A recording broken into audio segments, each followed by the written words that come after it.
expect us to survive this shutdown because we have to. Failure is not an option. Failure is not an option. A powerful statement from a small business owner, one of millions dealing with the biggest crisis of the century. And with that, we say good afternoon. Welcome to First Financial BizBeat, presented by the Business Courier. I'm Kyla Woods. Well, it's been 8 weeks since a virus that didn't exist just 6 months ago ravaged the world and crippled the economy. The Courier has been tracking 5 local companies on the front lines ever since. A rapidly growing brewery on the cusp of breaking out of the pack, a CBD skincare business that just landed a deal with QVC before the pandemic, an iconic ice cream brand preparing to celebrate a huge milestone, a hardware store in its 4th generation, and a decade-old steel company with pre-COVID dreams of doubling in size, now just trying to survive. On this week's front page centerpiece, American Dreams Disrupted, how small business owners are wrestling with the virus. They're adapting as best they can. Braxton Brewing had partnerships with professional sports teams and a new rooftop deck. They were about to explode, and then they had to get creative. So they started selling their stash of vintage dark charge beer, usually only released one day a year. They redesigned their seltzer packaging, and they've embraced what could be a new normal. How many people will come back to bars, restaurants, tap rooms? We're making a big bet that e-commerce is here to stay for alcohol. We're going to be building an online platform to allow direct ship directly to your door. And so it's, how does that consumer behavior change over the next 6, 12, 18 months? And is that, long term? And so those are the things that we're thinking about a lot right now. And when we do open these tap rooms, at what capacity can we open? So, we just put a pretty massive rooftop on top of this building, and we may have another summer where we don't get to use it. Barb Smith, president of Journey Steel in Roselawn, was betting big on federal contracts, and now she's shifting her focus back to contractors that she's used to dealing with while relying on her faith and determination. I expect us to survive this shutdown because we have to. Failure is not an option. It's sort of going back to square one when the business first started. We have to succeed, so that means we have to do whatever it is that we need to do to succeed. All of these business owners generously opened their personal and professional lives to the Courier for this project. Joining us now to talk about this special report is Courier editor Rob Dahmeyer. Hey, Rob, good morning. Good. How are you? I'm doing well, thank you. Thanks for being with us today. Well, this report gives such insight and really gives us depth into what we've been seeing in the headlines, of course, for months now. What were some of the key takeaways for you from the stories with these 5 business owners? Yeah, I think the thing that really struck me the most with everybody, and again, the Cincinnati Business Courier is a part of a chain of business papers. All 44 of these papers did a project similar to this week. So if you get on our website, you can see 247 profiles of small and medium-sized businesses. But I wanted to get that out there. But it's the emotion. It's the emotion that we're seeing from these business owners, people that are running these small, medium-sized businesses. They care deeply about these companies. They're essentially family to them. And as Barb Smith from Journey Steel said, failure is not an option. Woods Hardware is 4th generation. Graders has been around since the 1800s. These companies are going to do whatever it takes to sort of hold on, hang on, and wait for the economy to come back. In the meantime, they're just trying to make the finances work. And you mentioned Woods Hardware. So Matt Woods spoke about some of the ongoing questions around the PPP loan and how the IRS is regulating those loans, and specifically as it relates to taxes. Were there any other concerns from this group about the loans that are being rolled out? Yes, they all had concerns. Getting the loan was the biggest concern. If you remember back when these were rolled out, a lot of people couldn't get them. That is easing up, but there's still a lot of confusion in the marketplace as to exactly what parts of these loans need to be repaid, how long it's going to take to repay them, the tax implications. But the companies that we talk to really are super thankful for these PPP loans. Woods Hardware specifically, I talked to Matt, and he'll be on the show later about that. But they're still figuring it out. And restaurants and retail, just to end on this, these are 2 industries that really wanted the PPP loans to change, to have a bigger impact on them. They're kind of the front line on this whole thing. Restaurants and retail, they got hit hardest first, And it's going to be, as Braxton just said, it's going to be tough to figure out exactly when they're going to be back in full business. Absolutely. And we heard also from Barb Smith with Journey Steel. And one quote of hers that really stood out is that they went from trying to double their business to just trying to stay in business. What are some of the strategies from these businesses to offset the losses that they anticipate this year? Well, the companies have to really look at their costs religiously, and most companies do that anyway. When we interview, dozens and dozens of companies every week, expenses are obviously always in their mind, but really people don't open businesses to think about expenses as much as they do to think about growth, growing their revenue, growing their income. So having to sort of retrench and think about, okay, how many do I have to cut employees? If so, how many? Do I furlough them or do I lay them off? If I lay them off, I may never get them back. And what if the economy does one of those V-shaped recoveries? We're going to need people. So that's what they're thinking about. They're thinking about expenses. They're thinking about not cutting too deeply, but they're also worried about inventory. They don't want too much of it because they don't want stuff sitting on their shelves, especially perishables. It's all over the board, but they're all looking at expenses. Well, Rob, Cincinnati's a town that really loves and rallies support around those small businesses, and this storytelling is so key to that. So thanks for your work on this, and we look forward to learning more in the coming weeks. Thanks, Kyla. Thank you. Well, we're learning just how bad the unemployment picture is right now. New figures from the Ohio Department of Job and Family Services show the local unemployment rate in April was 14.1%. And that's the highest level since the state began tracking comparable numbers in 1990. It's also 3 percentage points higher than the peak of the recession in 2009. And if there's any silver lining, it's that Cincinnati has the second lowest unemployment rate of Ohio's 7 largest metro areas. Making matters worse are the glitches and delays associated with Ohio's unemployment system. This past week, lawmakers grilled the woman whose job it is to oversee that jobless system. Director of Job and Family Services, Kimberly Hall, says 92% of claims have been processed during the pandemic, but almost half of them took way more than 3 weeks to be paid. It's too late. It's too late for over 1 million Ohioans that have suffered through trying to apply for benefits. Hall conceded that JFS was understaffed to handle the crush of claims back in March. And the phone line many of you likely called had no voicemail box. Hall told lawmakers she was not there to make excuses, only to provide context. She says record low unemployment earlier this year caused her to reduce staff numbers. They had to be brought back by the dozens. Some more people might have to extend those benefits. Belterra Park gave the state the heads up that this pandemic could force the casino to permanently lay off up to 361 people. And that's 60% of its workforce. Those layoffs would begin July 1st and would be one of the largest single-site layoffs in the tri-state, being blamed on the pandemic. Hundreds of UC employees will be out of work until the end of July. The university is furloughing 360 workers, most of whom work in auxiliary and athletics operations that right now are inactive. They will keep their health benefits, vacation, and sick time. UC is still working out a plan to bring students back. Xavier, however, has a date set for that. In-person classes will start August 17th. There will not be a fall break, and the semester will be over 2 days before Thanksgiving.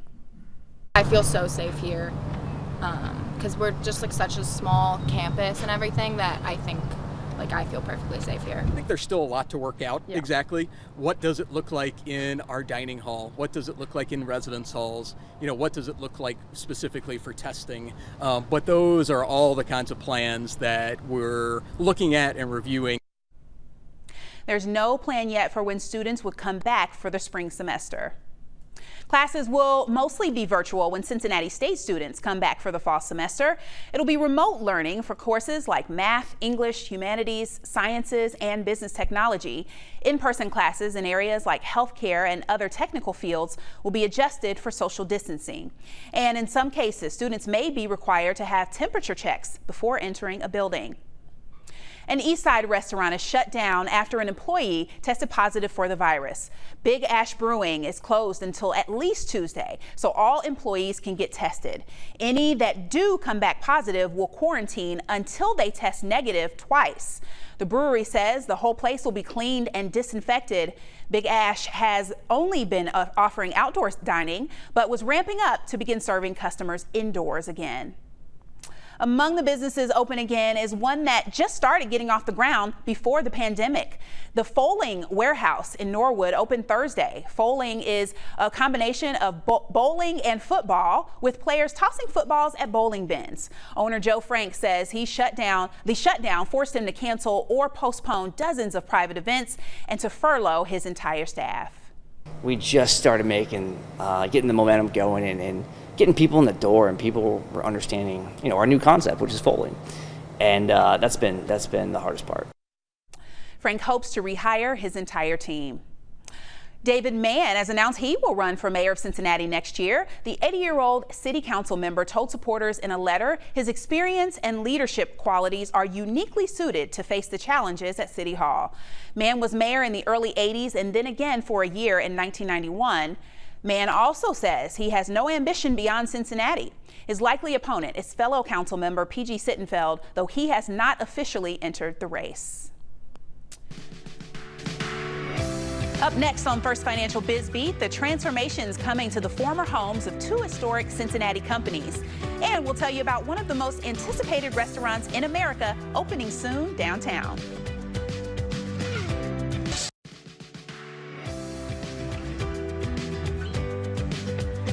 We continue our coverage of the resilience of local small business owners during this pandemic with a fourth-generation hardware store owner. Rob Dahlmeyer is back with Matt Woods, CEO of Woods Hardware, who has his eye on the long game. Thanks very much for being here, Matt. I appreciate it. I know you're busy. But the first question I have for you is that a lot of people think that maybe running a chain of hardware stores right now, which you do, would be a wonderful business to be in right now. Is that even remotely true? Is that a true statement? I mean, yes, it's true. Being a hardware store owner, I think what the questions we're asking, hey, is it a good time to make profits right now? And really the sense of why we feel like this is a true statement is we really enjoy what we're doing for the community. We have people coming in, buying PPE, buying plants, buying paint, just to keep themselves busy and getting stuff done so they're not sitting there, suffering during this really troubling time. Yeah. Have you applied for any loans or any federal assistance? Yeah, we did apply for the PPP money. We actually turned in our application hours after the window opened up. Okay. We were able to get funding on April the 13th, about 2 weeks after the window opened up. How did that experience go for you? Were you nervous? Did it go as you expected? We've been hearing horror stories. We've been hearing a lot of stories. It's, you better have a really good relationship with your banker or this isn't going to work. How did it go for you?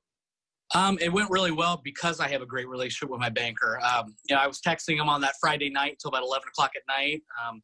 I wasn't nervous. It's just that I had an extreme sense of urgency. When I did the math and saw how many small businesses there are, I just knew that the initial round of funding, there was no way that was going to be enough. Yeah. Yeah. So you're selling, obviously you're a business that needs to be open. And that's still a luxury, I think, for, a lot of businesses that aren't quite there yet. But what have you had the most success with, and what is hurting the most right now? I would say in terms of success, all of our departments are up. We've been trying to keep our margins tight when it comes to PPE type of products, sanitizers, even toilet paper. We sell a lot of toilet paper, but, you make about a quarter each sale. So, right. It's definitely been a goodwill aspect of the business. We've been giving back in terms of buying gift cards and giving them to customers for the local restaurants. But the other half of our business is service, and the service side has definitely taken a significant hit. Not as many people are walking, through their businesses and needing the locksmith side of our company. So it's a good balance. We feel very diversified, but it still gives you a little bit of an unease as to what's our new future looking like. So let me ask you a last question then. What does your new future look like? What are you, let me rephrase that. What are you planning for? Or are you at all? I'm planning for next week. Right now we just don't know what the governor's going to open up, what the economy is going to look like. The unemployment, what they've been doing in terms of giving an extra kick to unemployment has actually, I think, been really good for the economy. We just don't know where our receivables are going to be in July, August, once some of the PPP money starts to run out. We've never in, our almost 80-something years of being open, we've never had to lay somebody off because of the economy. And we plan not to. But, it's always in the back of your mind, what does it look like this fall? And so that's where we're hoping our legislators, don't come up with a plan with 72 hours notice, that they start planning, hey, what happens if this thing fires back up in the fall? Let's have a plan, because I think businesses just need certainty. And if you're doing things by the fly of fly your pants, there's just no, how do you plan? And so that's what we're looking for, is just long-term planning if this thing does cause the economy to shut down again. Yeah, well, Woods has been around for, like you said, for 8+ decades, and you're a huge part of the communities that you're in. You're a huge part of Greater Cincinnati. So I wish you the best, and your story is very compelling. And again, I'm just hoping for everybody's sake that things get back to normal sooner rather than later. Awesome. Thanks for the opportunity. Have a great day, man. Thank you very much. And we're getting a look at what the old Kenner Toy Factory site will look like one day. 3 Oaks will consist of hundreds of new homes, apartments, and a park. The 30-acre factory complex has been empty for nearly 2 decades. Developer Nair Properties wants to start demolition of the building by the end of the year. And just across the interstate in Norwood, another historic part of Cincinnati's past is almost gone. Crews are demolishing the old U.S. playing card company. The famous bicycle playing cards were made there until the company moved to Erlanger in 2009. The clock tower is on the National Register of Historic Places, and that section of the building will remain to be a part of what comes next. For the second week in a row, Buskin is closing one of its stores. The bakery along Glenway Avenue is the latest casualty of the coronavirus. Buskin had been satisfying the sweet tooth of Westsiders for almost 30 years, and it had been temporarily closed since the end of March because of the pandemic. Buskin also permanently closed its Anderson Township location last week. New businesses are opening in other places. OTR has its first chili parlor since the 90s. It's in what was once Sarter, which is on the ground floor of Rheingeist Brewery. You can get all the classics, of course, 3 ways, 4 ways, 5 ways, and conies. And if you want to top it off with something sweet, there are milkshakes and lemon meringue pie. In a few months, one of Vogue's most anticipated restaurants of 2020 will open in downtown. Pasta-centric Cora will be in the Kinley Hotel, the old Jeweler Exchange building at 7th and Race. It's a homecoming for James Beard-nominated chef Kevin Ashworth. And the menu won't just be pasta. Ashworth says there will be playful takes on noodles, seafood options, and dishes with Asian or Southern influences. The plan is to open in September. Still to come on the First Financial Biz Beat, FC Cincinnati's fans make their choice on the seat design at their new soccer stadium. The seating at FC Cincinnati's West End Stadium will have a supporter's touch. Online voting determined a final design for the new venue's east side sections. 95% chose one of the 2 potential designs that featured the club's winged lion logo, Gary. It will appear in orange on a field of navy seats. Fan input also resulted in the addition of FCC in letters across the mezzanine level on the south end. The stadium is scheduled to open next spring. The coronavirus pandemic has forced local nonprofits and charities to get creative with how they raise money. One of those is the American Heart Association. Courier Market Engagement Director Kelly Snyder recently sat down with Executive Director Missy Ford. Thanks, Kyla. Missy, thanks so much for being here. When COVID-19 restrictions started being put into place, you adjusted very quickly with the Heart Mini, followed by Go Red and Heart Chase. Taking a large in-person event, and several events in your case, to virtual ones, how did you do that? I must say it was a team effort, and definitely one that was not easy. It took the combination of staff, sponsors, and volunteers to pivot quickly in order for us to execute successfully. You know, we really had to sit down and think through every detail and how this new virtual environment could seem as in-person as possible. So I'm sure you've learned a lot by moving all of these in-person events to virtual. What key takeaways or best practices can you share with us? Sure. I would say definitely, again, that in-person feeling. You know, people want to be around other people. They want to be a part of something bigger than themselves. And so really any chance for interaction that you can get, whether that be using the Zoom chat features to the polls, to social media influencers, to all media channels, quite frankly, to really to market the events and again, make people feel a part of something bigger. You know, we also found the balance of using pre-recorded videos and live videos a great combination that really helped pan out for success. And then lastly, I would just say practice, practice, practice. It took us 2 to 3 internal walkthroughs before we even brought the external volunteers and MCs in to walk through the event again. But I will say, as much time as it took, it definitely was successful and really helped us execute the events flawlessly. That's great.